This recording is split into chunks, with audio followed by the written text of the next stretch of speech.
Few military vehicles have left as lasting an imprint on global warfare as the Soviet-designed T-55 tank.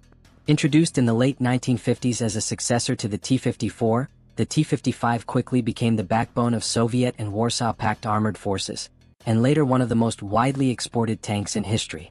Mass-produced in the tens of thousands, the T-55 was not just a tool of the Soviet Union but a symbol of its military-industrial reach.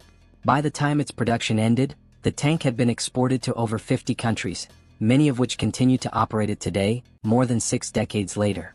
Its simple design, reliability, and ease of maintenance made it the weapon of choice in numerous conflicts across Africa, the Middle East, Asia, and even parts of Europe, cementing its reputation as a true global war machine.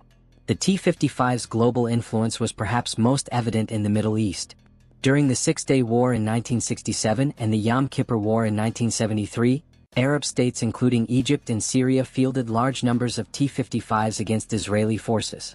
Though often outmatched by newer Western tanks such as the American M48 and M60, as well as British Centurions, the T-55 demonstrated resilience in harsh desert environments and forced Israeli commanders to adapt their tactics.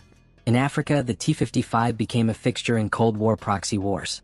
From the Ogaden War between Somalia and Ethiopia to the Angolan Civil War, the tank played a decisive role, often supplied in bulk by Moscow or its allies as part of geopolitical chess games against Western influence.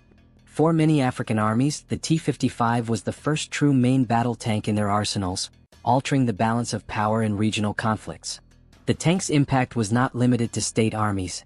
It also found its way into the hands of insurgent groups and militias. During the Balkan Wars of the 1990s, T-55s left over from Yugoslavia's arsenal were deployed by various factions, turning city streets and villages into armored battlegrounds.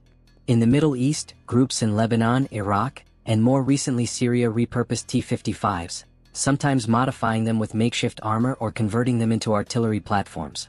The tank's adaptability ensured it could survive not just conventional wars but irregular conflicts where heavier, more advanced tanks would have been difficult to maintain. What made the T-55 particularly influential was its balance of simplicity and firepower. Armed with a 100mm rifled gun, the tank was capable of engaging most contemporaries when it entered service. It was also the first tank to be equipped with nuclear, biological, and chemical (NBC) protection systems reflecting Cold War anxieties. While by the 1980s it had been eclipsed by more modern designs such as the Soviet T-72 and Western Leopard 2, the T-55's sheer numbers and upgradability ensured it remained a fixture on battlefields.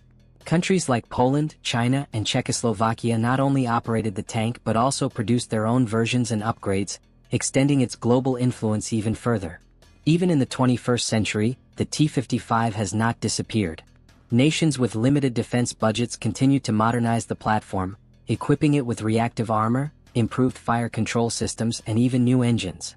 In conflicts such as the Syrian Civil War and the ongoing instability in parts of Africa, the T-55 is still spotted in combat, a testament to its longevity. Analysts often point out that while modern warfare has shifted toward advanced drones, precision strikes, and high-tech tanks, the T-55 still embodies the reality of low-intensity wars where affordability and availability outweigh cutting-edge capability. The story of the T-55 is more than that of a tank. It is the story of global conflict in the second half of the 20th century. From deserts to jungles, from Europe to Africa, it carried the weight of Soviet influence and became the weapon of choice for countless armies and rebel groups alike. Its worldwide presence reshaped military doctrines, influenced tactics, and left a legacy that continues into the modern day.